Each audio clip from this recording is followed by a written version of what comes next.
Bonjour chers abonnés, bonjour chers followers, Sébastien Badibanga pour la chaîne Curly New York. Sujet du jour: pourquoi Philippe Simon suscite tant de polémiques? Personnellement, j'ai connu Philippe Simon il y a de cela 2 ans sur YouTube.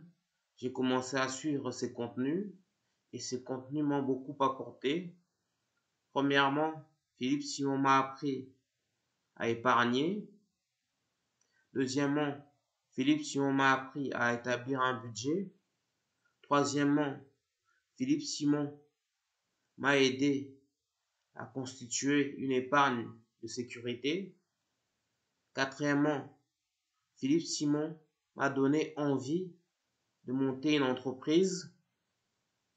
Cinquièmement, Philippe Simon m'a conscientisé et m'a appris l'importance de retourner en Afrique pour développer notre continent.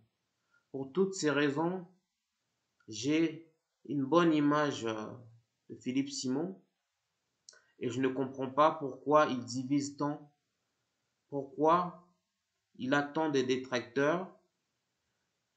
Dans cette vidéo, on va un peu analyser pourquoi Philippe Simon crée la controverse.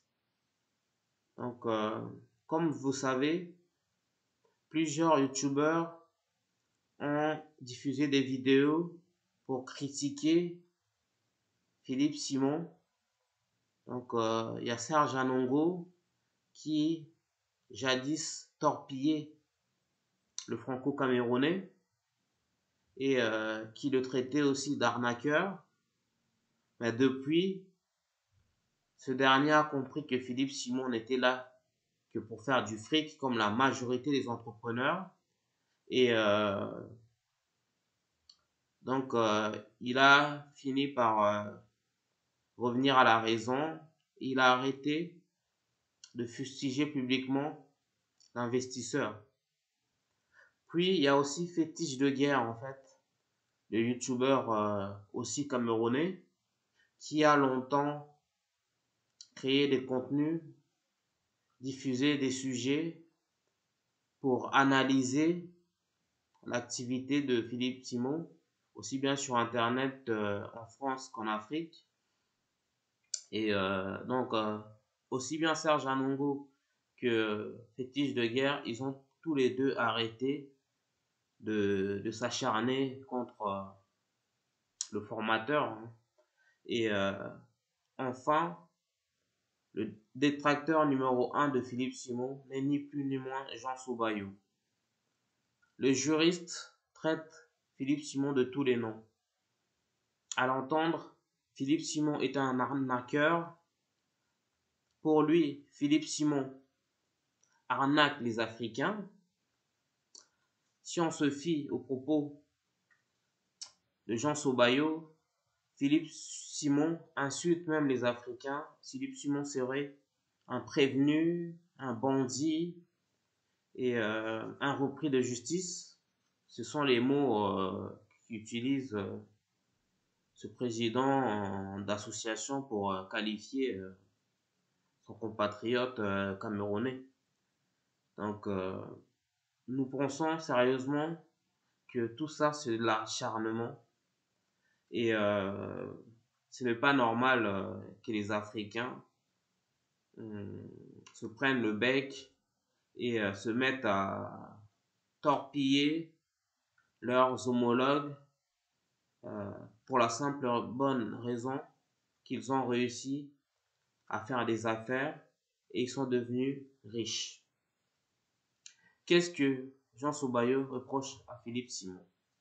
Jean Soubayo trouve que les formations de Philippe Simon sont très chères. Donc, c'est un argument qu'on peut balayer rapidement. Donc, parce que il y a pas mal d'instituts de formation, même des universités, qui vendent des formations à des prix exorbitants et personne ne crie au loup. C'est pas parce qu'un Africain propose des formations en ligne, il faut tout de suite l'accabler.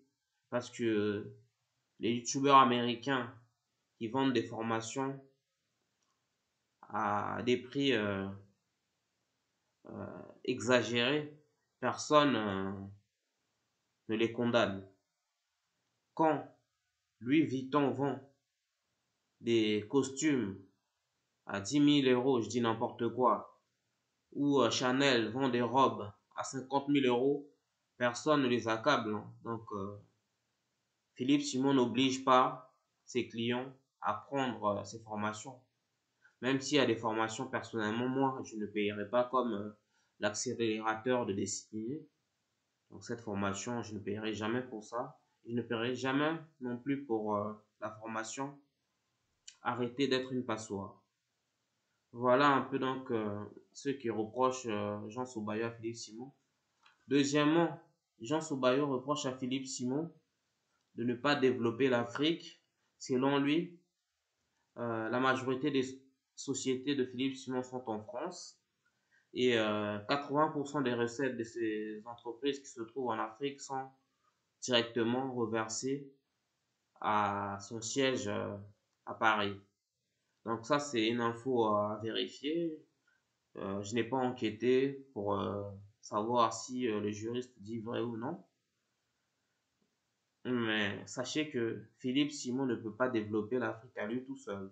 Par contre, il apporte sa pierre à l'édifice. Et on peut le saluer pour ça.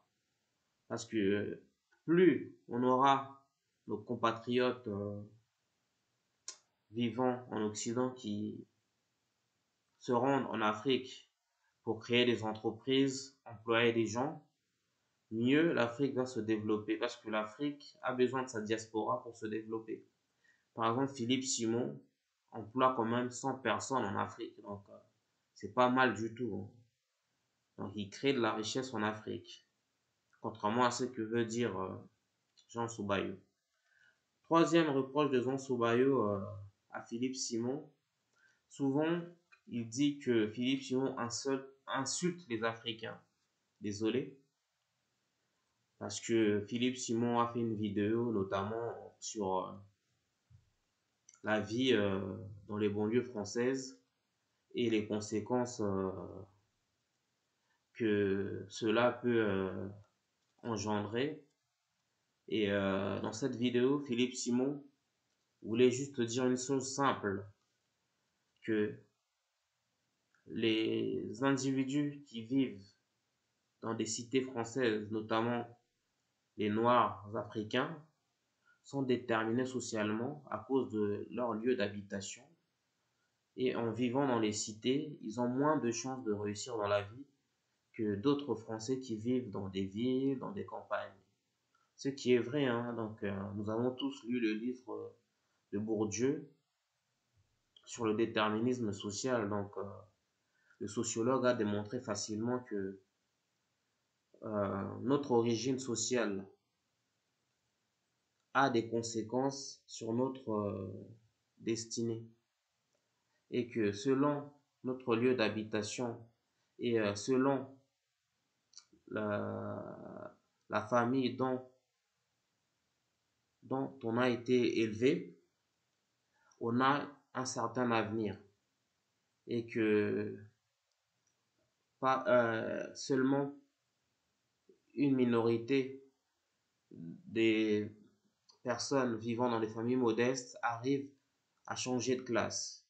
C'est simplement ce que Philippe Simon voulait dire dans sa vidéo sur les Africains qui vivent dans des quartiers difficiles en France. L'autre point qui fâche Jean Soubayo par rapport à Philippe Simon, c'est son forum Afrique et Diaspora intitulé Back to Africa. Dernièrement, Philippe Simon a organisé la deuxième édition de ce rendez-vous professionnel à Paris, au Palais des Congrès. Et du coup, Jean Soubayo en a profité pour faire pas mal de vidéos pour dire que Back to Africa en fait ne sert à rien.